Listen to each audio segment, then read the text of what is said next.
On the surface, it's a simple story, but it couldn't be further from the truth. Of all the stories the Gospels tell, this is the only story that all four Gospel storytellers tell.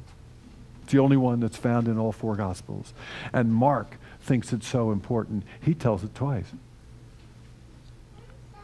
A little bit of background important to this story. You remember when God's people were in Egypt and God sent Moses to lead them out of the land of Egypt? And they were in a hurry and God gave them a meal of unleavened bread. Why was it unleavened? Because it was in a hurry and they didn't have time for it to be leavened, right? And then God used the angel of death to come. You know the story. An angel of death came and killed the firstborn of all the Egyptians. Well, how was the angel supposed to know the house of the Egyptian and the house of the Israelite, except that they put a mark of the blood of the lamb on the door of the Israelite? And when the angel of death came and saw the mark, it passed over the door. It just so happens, no, it doesn't. It's on purpose. That John's situation, by telling this story, it's Passover.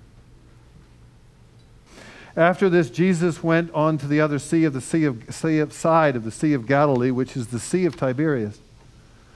And a multitude followed him because they saw the signs which he did on those who were diseased. And Jesus went up on the mountain, and there sat down with his disciples. Now the Passover,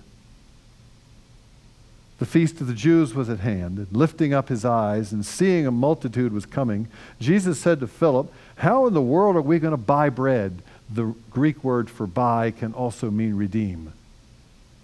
How are we buy bread so that all these people can eat? This he said to test him, for he himself knew what he would do. And Philip answered, 200 denarii would not buy enough bread for each of them to get a little. Simon Peter's brother Andrew said to him, "There is a boy here who has 5 barley loaves and 2 fish, but what are they among so many?" Jesus said, "Make the people sit down." Now there was much grass in the place, so the men sat down, in number about 5,000. Notice it was only men. How many women and children were there? Jesus took the loaves, and when he had given thanks, he distributed the bread. In the Synoptic Gospels, it's the disciples who give the bread out. In John's Gospel, it's Jesus who gives it out. Why? We're going to find out next week. Come back. He distributed them to those who were seated, so also with the fish as much as they wanted. And when they had eaten their fill, he told his disciples, "Gather up the fragments that nothing may be lost," or no one may be lost. So they gathered them up and filled 12 baskets with fragments from the barley loaves which they had eaten. And when the disciples saw the sign which he had done, they said, "This is indeed a prophet who has come into the world." Please be seated.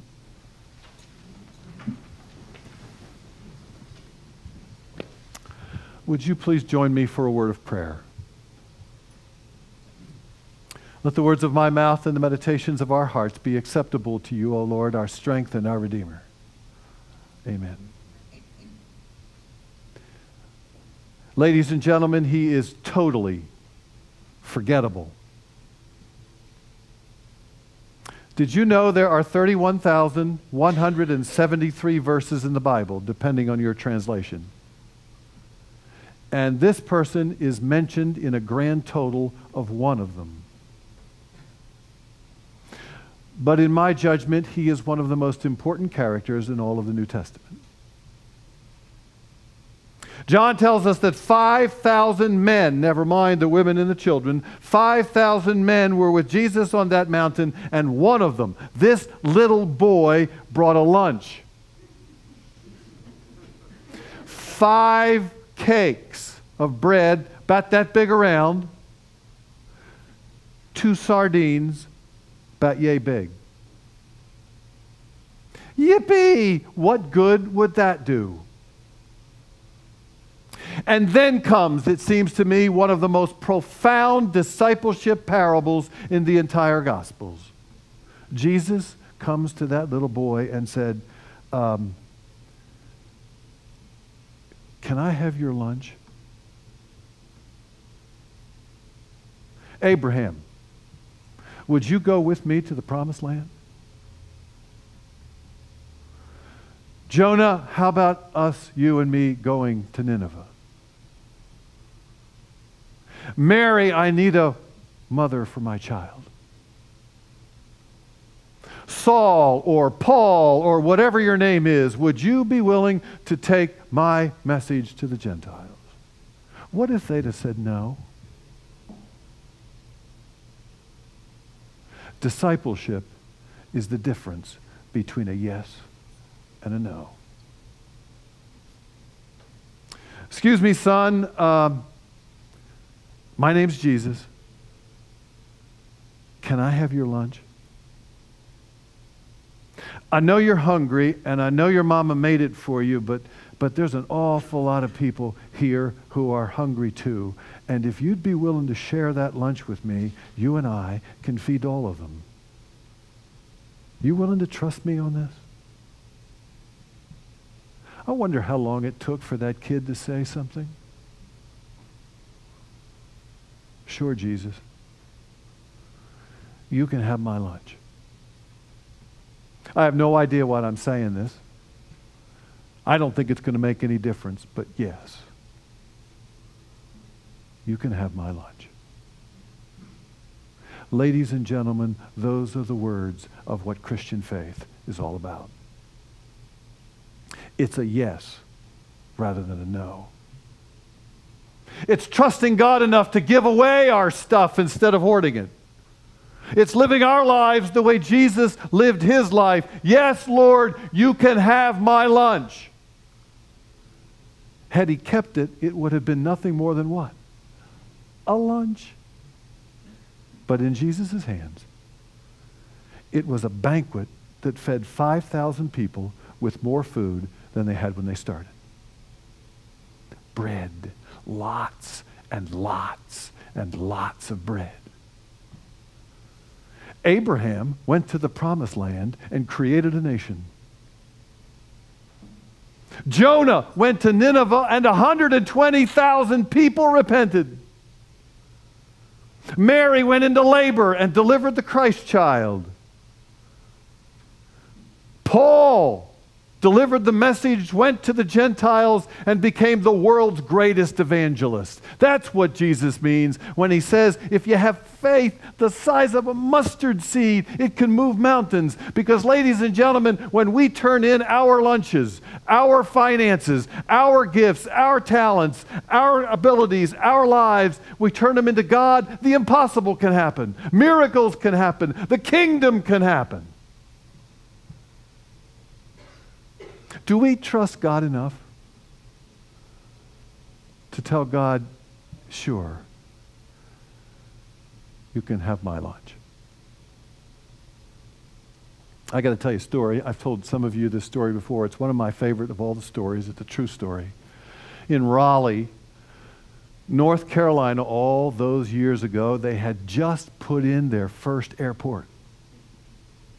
Most of these people had never seen an airplane, much less been on an airplane, and they were taking airplane rides around the airport, and there was a day laborer living in Raleigh, and his friends thought a lot of him, so they bought him a ticket, and they invited him to go for a ride on something called an airplane.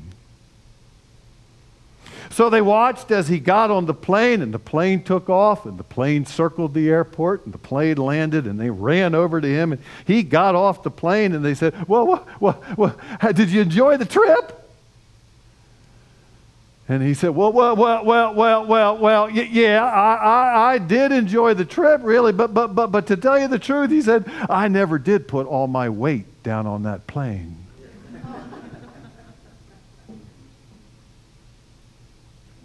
Can you imagine what God could do if we trusted God enough to put all our weight down on God's plane? The miracles, the ministries we could start, the people we could feed, the wrongs we could right, the lives we could touch.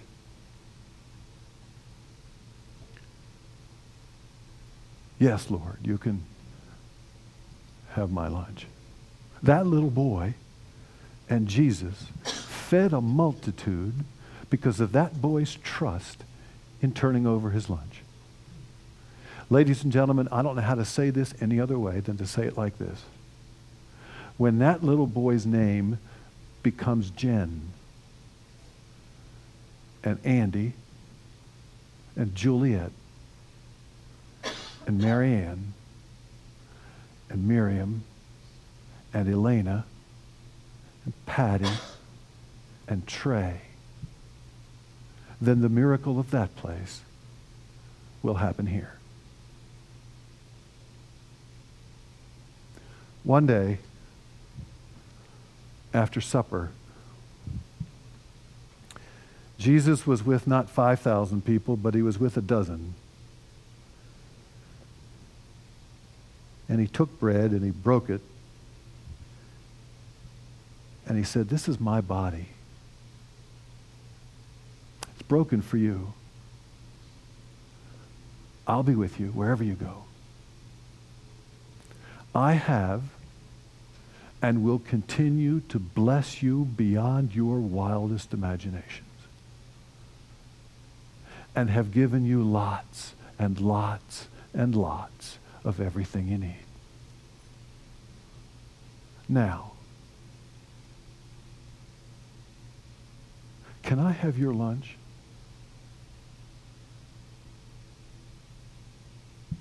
Can I have your lunch?